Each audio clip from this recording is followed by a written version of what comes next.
so much to see and so much to do in this Pokemon Black walkthrough. I am your host, DeoGenZ. I don't mean to boast, but time to get speedy. Okay, poor rhyming anyway. Back to Pokemon Black walkthrough, and we're going to do hyperspeed battles just like I like them, because we've got a lot to explore. So through this cave, you're going to find a lot of Pokemon who will help out your grass types, water types, ground types. Even your fighting type Pokemon could get some decent experience points. So if you're planning to raise a Conkeldurr like I have my stunted Girder, then this would be the spot to raise them. And of course, when you find the opponents who have Girders themselves, it'd be a prime time for you to use your flying type Pokemon who is in your party, if you happen to have one. It's definitely something about Unova that was noticeable, and I recognized while doing the white walkthrough, even before I got into the English version, was that there were not that many new flying type Pokemon. Gotta say, well, not sure if they're tracking through history if there have been a significant amount of flying types, but I could always swear there were more.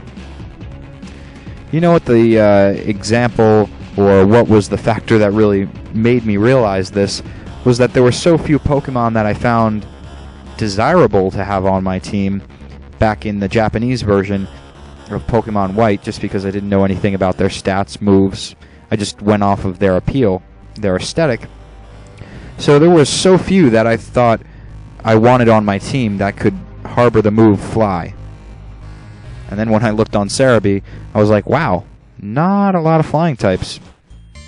Or not a lot that could use the move Fly, because the Pokemon I mentioned in my last episode of the Black Walkthrough, Golurk, he is a ghost/ground type Pokemon. Go figure that. How does a ground type fly? With jet boosters! And here we have an opponent with more that can help your flying types if you don't want the grounded flyer, Golurk.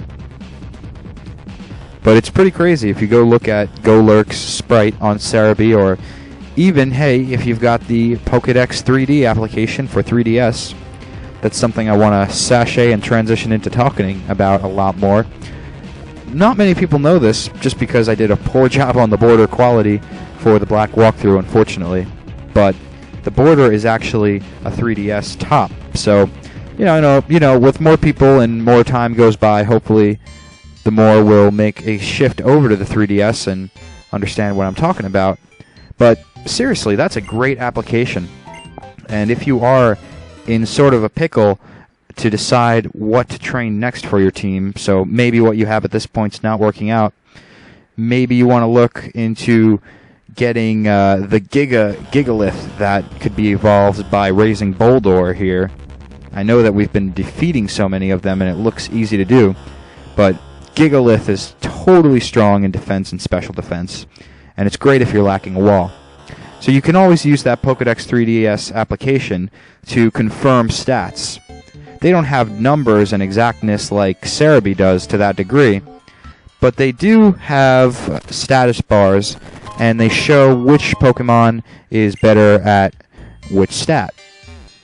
Although, truthfully, the real reason that you're on there is to see some 3D Pokemon.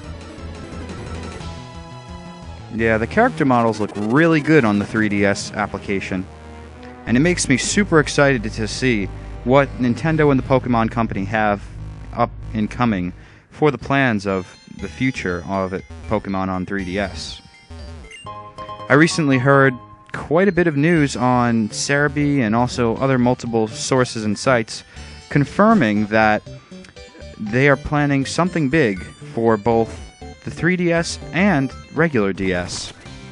So for those of you who haven't quite made the transition over to the 3DS yet, or are just waiting for better games to come out, then you're in luck, because they're still going to support that fan base, which I'm very happy about. I was kind of interested in seeing how Black and White, at least for the American launch, was right around the time of the 3DS, and I was wondering how that would interact and conflict, if it would, with the 3DS's sales. And really, it doesn't seem to inflict any trouble on it, because thankfully it's backwards compatible. It wouldn't make sense if it wasn't. And people like myself who got the 3DS are now just enjoying using the circle pad and expanded screen on the 3DS as opposed to my DS Lite, or DSi, which in that case is just a different style of button control, because the screen doesn't look that much bigger to me from DSi to 3DS, but they say it is, so okay.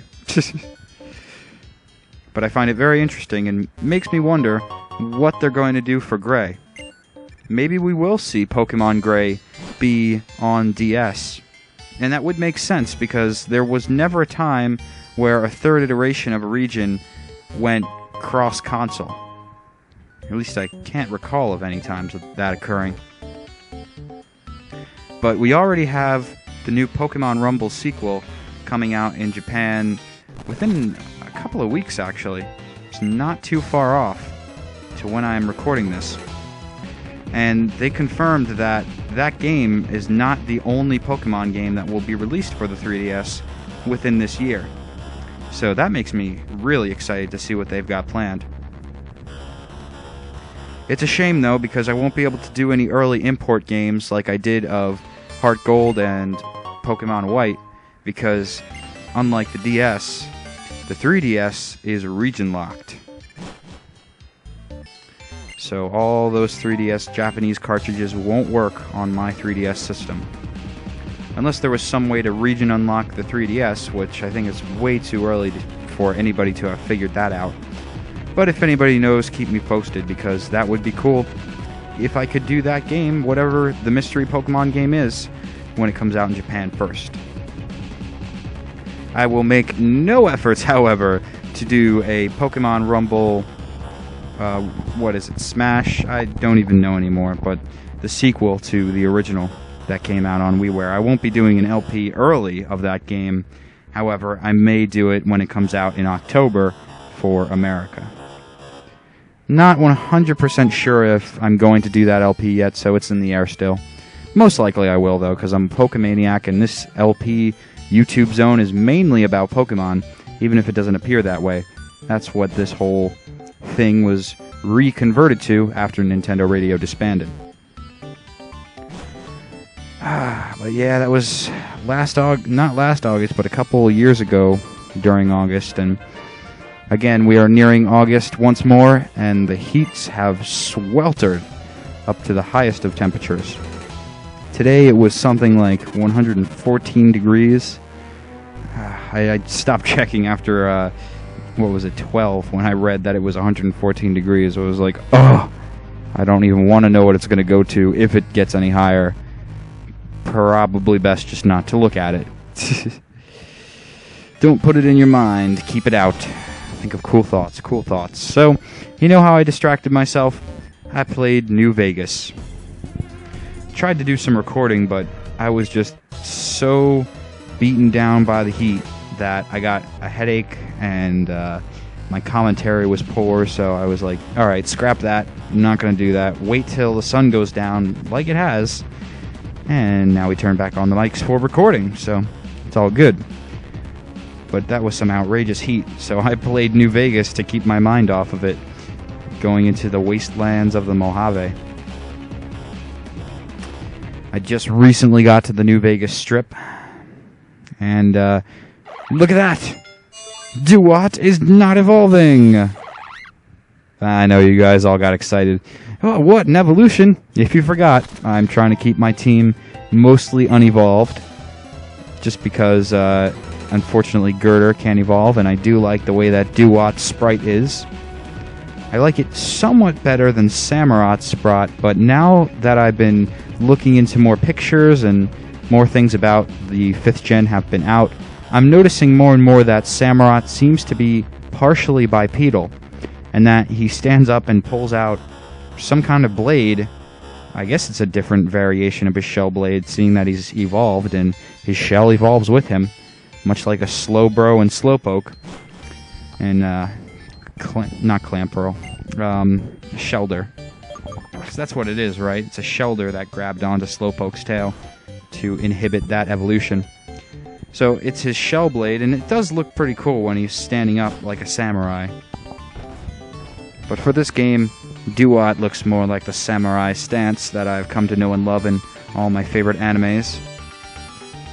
So we're going to keep him that way. Plus, playing on the emulator prohibits me from trading with anyone in real life, so I can't actually get a Conkeldurr. And I could use codes, but I don't want to cheat. So if I can't play or raise a Pokemon legit, I'm going to have to work with a hindrance. And even so, if you look at the past episodes that I've premiered my Girder in, and he's had some chance to come up on the battlefield, you'll see that with his bulk ups, it's really not that much different than a Conkeldurr. For the walkthrough sake, it's not going to be a problem. But if you were to raise an EV-trained version of Timburr, you'd want to take it all the way up until Conkeldurr.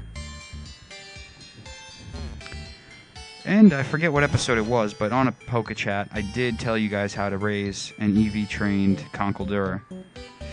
Damn, I wish I could remember so I could link it to this episode, but it was one of the PokeChats. The non-July menu, the first menu of PokeChats I released. In one of those episodes, near the end, I discussed it. But I mainly utilized the bulk-up strategy, making it an unstoppable wall. Especially when you consider maxing out the EVs in defense, or not defense, but in special defense, and then splitting it between HP and defense.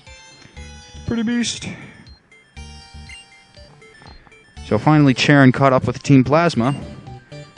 What are they planning to do? Oh no, he's got cohorts. Hey, there you are. Come on, the Pokeblimp's leaving.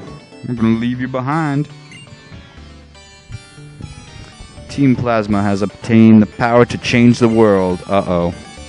Uh-oh. Oh, Tenos, what is the power? How did we miss it? They were following the same path as we did. They must have got there a little bit earlier than we did. A little before, just to snatch the power right up from under our nose. How dare they?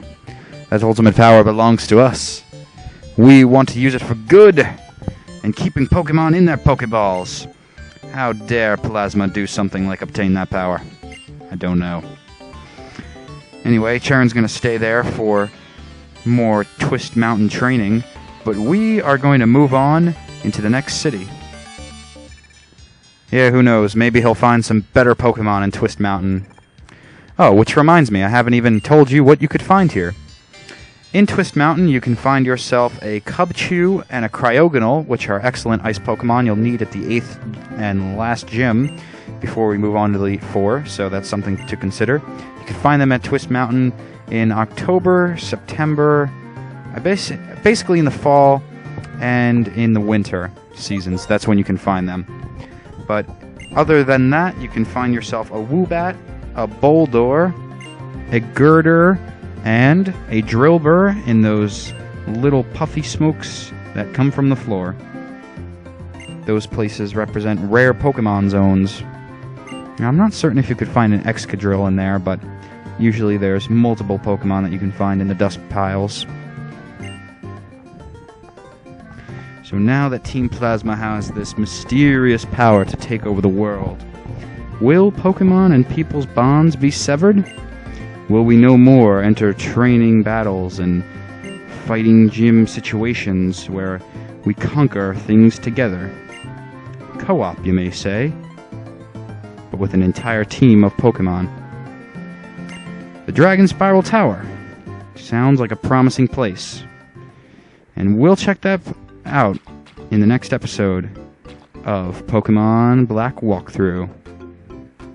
Actually, you know what? Upon witnessing Icarus City, I think, we should go to the gym first. Raise our power levels as much as possible. At least our power to trade Pokemon. Their levels.